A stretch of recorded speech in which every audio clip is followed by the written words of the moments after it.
Bible में हम देखते हैं कि जब इश्माएल बड़ा हुआ तो ईश्वर उसके साथ थे। वह जंगल में बस गया और एक कुशल धनुर्धर बन गया। इससे कोई फर्क नहीं पड़ता कि आप कहाँ रहते हैं, आप कितने अमीर हैं, आपके पास क्या स्रोत है।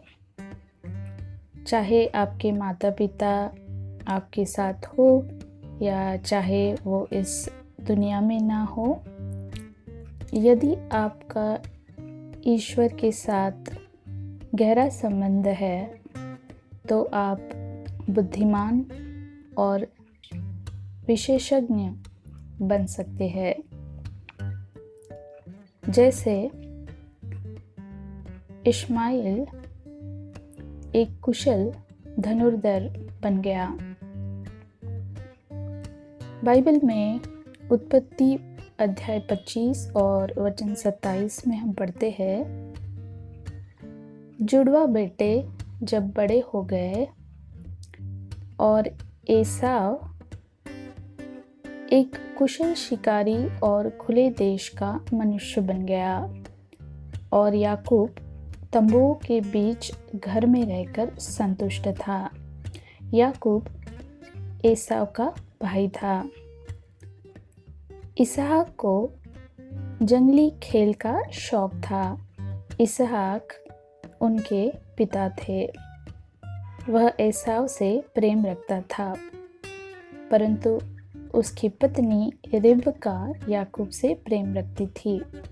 तो यहाँ पर हम देखते हैं कि इसहाक को जंगली खेल का शौक था और वह एसाव से प्रेम रखता था, और एसाव एक कुशल शिकारी और खुले देश का मनुष्य बन गया। तो एसाव ने इसहाक का जो शौक था उसी में ही अपना शौक बना लिया।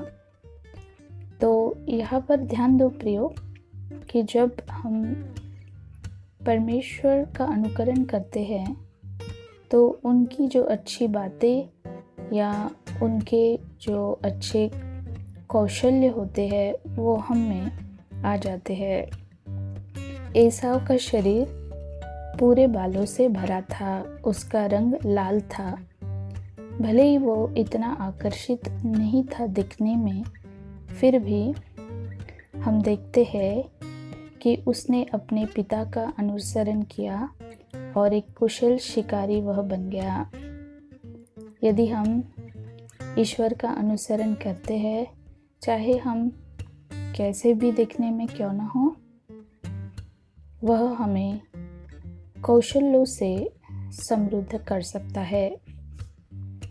निर्गम की पुस्तक अध्याय 28 और वचन 3 में हम पढ़ते हैं, उन सब कुशल और प्रतिभाशाली लोगों से कहो जिनमें बुद्धि की आत्मा दी है कि हारून को पवित्र करने के लिए उसके वस्त्र बनाए और उसे मेरे लिए याजक का काम करने के लिए अलग कर दे।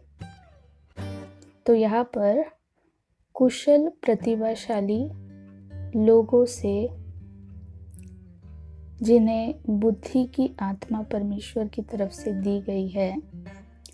आज के ज़माने में वस्त्र बनाने वालों को अच्छा दर्जा नहीं दिया जाता है, पर वस्त्र बनाना सीखना यह एक अच्छी कला होती है। तो इसे हमें छोटा समझना नहीं चाहिए। यह भी एक ईश्वर ने दिया गया हुआ कौशल्य हम प्राप्त कर सकते हैं। कौशल और प्रतिभा ऊपर वाले का उपहार होते हैं। हमें इसके लिए समय देना होगा और इसमें कुछ जोड़ना होगा। अलग अलग काम करने का अनुभव हमें प्राप्त करना चाहिए। जैसे अगर आप मॉडल बनाते हो तो आपको अलग अलग तरह के मॉडल बनाने चाहिए, अलग अलग तरह के डिज़ाइंस बनाने चाहिए। इससे आपका अनुभव बढ़ेगा। निर्गम की पुस्तक अध्याय 31 और वचन 31 में हम पढ़ते हैं, तब यहोवा ने मूसा से कहा, सुन, मैंने यहूदा के गोत्र में से ऊरी के पुत्र और हूर के पोता बसलेल को चुन लिया है, और मैंने उन्हें परमेश्वर की आत्मा और बुद्धि से परिपूर्ण कर दिया है, और सोने, चांदी और पीतल के काम के लिए कलापूर्ण रूप रेखाएं बनाए, और मैंने उसे परमेश्वर की आत्मा दी है और उसे बुद्धिमान और ज्ञान से परिपूर्ण और हर प्रकार के काम में निपुण बनाया है। तो यहाँ पर हम देखते हैं कि बसलेल को परमेश्वर ने कलापूर्ण रूप रेखाएं बनाने के लिए कौशल्य दिया है। सोने, चांदी और पीतल के काम करने का। तो वह एक बहुत अच्छा डिज़ाइनर था। यह भी काम बहुत अच्छे दर्जे का है। इसे नीचा नहीं देखना चाहिए। बहुत से लोग समझते हैं कि गवर्नमेंट जॉब या किसी अच्छी कंपनी में जॉब ही करना सबसे अच्छी बात होती है, पर ऐसा नहीं है। परमेश्वर हर इंसान को अलग अलग कौशल्यों से भरता है, अलग अलग टैलेंट से वो भरता है। निर्गम की पुस्तक अध्याय 35 और वचन 25 में हम पढ़ते हैं, और सब स्त्रियां जो हाथ में निपुण थी उन्होंने कपड़ा बनाया और नीले, बैंगनी, लाल और उत्तम सनी के कपड़े बनाए। हाथ में निपुण बनने के लिए हमें परमेश्वर से मांगना चाहिए। जो भी हमारे हाथ करते हैं उन्हें परमेश्वर आशीषित करेगा। सोने, चांदी और कांस्य में काम के लिए कलात्मक डिज़ाइन बनाने के लिए, पत्थरों को काटने और सेट करने के लिए, लकड़ी में काम करने के लिए और सभी प्रकार के कलात्मक शिल्प में संलग्न होने के लिए उसने उन्हें कारीगर, डिज़ाइनर और कुशल कारीगर की सारी कलाओं को ज्ञान दिया। नीले, बैंगनी और लाल और उत्तम सनी के कपड़े का काम करने वाले का और कपड़े का बनाने वाले का, डिज़ाइनर और प्रशिक्षित कारीगर सभी कलाओं में निपुण होते हैं। अगर आपके पास इस तरह के कौशल्य है तो यह कौशल्य परमेश्वर की तरफ से आपको मिले है, तो इसे बर्बाद ना होने दे। निर्गम के अध्याय 36 और वचन 8 में हम पढ़ते हैं, तब उन सब कारीगरों ने 10 पर्दों वाला भवन बनाया। सबसे अच्छे लिनन, नीले, बैंगनी और लाल रंग के उन्होंने उन्हें बनाया, जिसमें विशेषज्ञ डिज़ाइनरों द्वारा पंखों वाले काम किए गए थे। तो बहुत सुंदर कलाकृति हम देखते हैं निर्गम की पुस्तक में। न्यायों की पुस्तक में अध्याय 20 में हम पढ़ते हैं, युद्ध के दिन बिन्यामीन के वंश की सेना में 26,000 कुशल तलवारबाज थे। पहला शमूएल अध्याय 16 और वचन 16 में हम पढ़ते हैं, अब उनके सेवकों को जो यहाँ तुम्हारे सामने उपस्थित है आज्ञा दे कि किसी ऐसे मनुष्य की खोज में जाओ जो तार वाला बाजा बनाने में निपुण हो, और ऐसा होगा कि जब परमेश्वर की ओर दुष्ट आत्मा तुम पर चढ़े तब वह अपने बाजे पर तुम्हारे लिए संगीत बजाए और तुम चंगे हो जाओगे। तो चंगाई करने का भी वरदान परमेश्वर ने दिया है, और बाजा बजाने में परमेश्वर ने उसे निपुणता प्रदान की है। कहा जाता है कि अगर हम स्वर्ग में जाएंगे तो हमें एक म्यूज़िकल इंस्ट्रूमेंट बजाना आना चाहिए ताकि हम परमेश्वर की स्तुति गीत गा सके। पहला शमूएल 16 और 18वें वचन में हम पढ़ते हैं, तब सेवकों में से एक ने उत्तर दिया, मैंने बेथलेहम में यिशै के एक पुत्र को देखा है जो खेलने में निपुण और वीर और योद्धा है, और वह बोलने में बुद्धिमान और देखने में मन भावन है, और यहोवा उसके साथ है। तो प्रियो, अगर आप खेलने में निपुण हो तो यह भी परमेश्वर की ओर से आपको वरदान है। अगर आप बोलने में बुद्धिमान हो, आप अच्छी तरह से बात करते हो, यह भी एक वरदान है। और अगर आप दिखने में अच्छे हो तो यह भी परमेश्वर की ओर से ही है। इसलिए परमेश्वर ने हमें जो भी दिया है उसके लिए हमें उसे धन्यवाद देना चाहिए।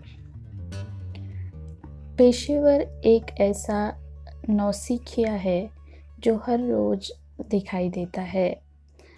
अगर इसका अंग्रेज़ी में हमें ट्रांसलेशन करना हो तो हम कहेंगे एक्सपर्ट।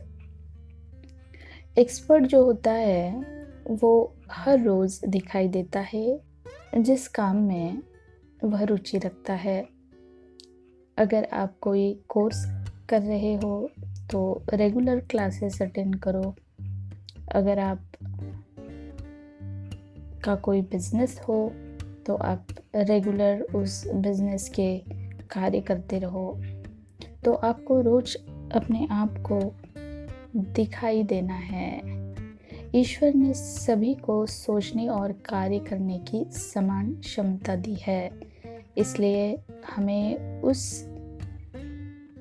सोचने की शक्ति का उपयोग करना चाहिए। आपको अपने कार्यस्थल पर प्रतिदिन आने के लिए आज्ञाकारी होना चाहिए। यदि आप प्रशिक्षण ले रहे हैं तो कक्षाओं में पहुंचने के लिए नियमित रहे। आपको इस प्रक्रिया से प्रेम करना होगा। अगर आप किसी चीज़ में रुचि रखते हो तो प्रोसेस, जिसे हम प्रक्रिया कहते हैं, उससे आपको प्रेम रखना चाहिए ताकि आप आपके कार्य में यशस्वी हो। जब आप लॉस में जाते हो, शून्य दर्शक होते हो, तो आपको कड़ी मेहनत करने का प्रयास करना चाहिए। जब कुछ भी ऐसा नहीं लगता है कि यह काम करे, फिर भी आपको मेहनत करना है। विशेषज्ञ वह होता है जिसने अनुशासन को चुना है। दुनिया आपके साथ वैसा ही व्यवहार करेगी जैसा वह चाहते हैं। आपको आपकी शुरुआत खुद से करनी होगी। अधिकांश खेल मैदान पर नहीं खेले जाते हैं। सबसे पहले वे दिमाग में खेले जाते हैं, क्योंकि जब वे मैदान पर उतरते हैं तो वे लाखों लोगों के दबाव के बीच खेलते हैं। मीडिया के हंगामे के बावजूद प्रदर्शन उन्हें करना पड़ता है, और कई बार जब वे दिल टूटने के दौर से गुजर रहे होते हैं तो उन्हें वहाँ सबसे अच्छा खेलना पड़ता है। जो बात मायने रखती है वह यह है कि मन का नियंत्रण। हमें मन के नियंत्रण को रखना सीखना चाहिए। किसी चीज़ पर ध्यान करना है, यह तय करने की खुशी जीत की ओर ले जाती है। तो आपको जो भी क्षेत्र में आप हो वहाँ पे आपको ध्यान केंद्रित करना चाहिए। आंतरिक दुनिया बाहरी दुनिया को संचालित करती है, इसलिए आंतरिक दुनिया आपको अच्छी बनानी है। सीखने में सबसे बड़ी बाधा अहंकार है। आपका अहंकार आपको अपने से छोटे लोगों से सवाल पूछने से रोकता है, तो यह अहंकार आप निकाल दीजिए। यह जानना कि जो आप नहीं जानते हैं वह शक्ति है। जो आप नहीं जानते उसे जानना यह एक शक्ति है, और जो आप नहीं जानते उसे पूछना और फिर सीखना यह एक महाशक्ति है। आशा करती हूँ आज की कहानी का संक्षिप्त विवरण आपको मिला होगा। मिलते हैं एक नई कहानी के साथ। तब तक के लिए अपना ख्याल रखिए। आप सबको जय मसीह की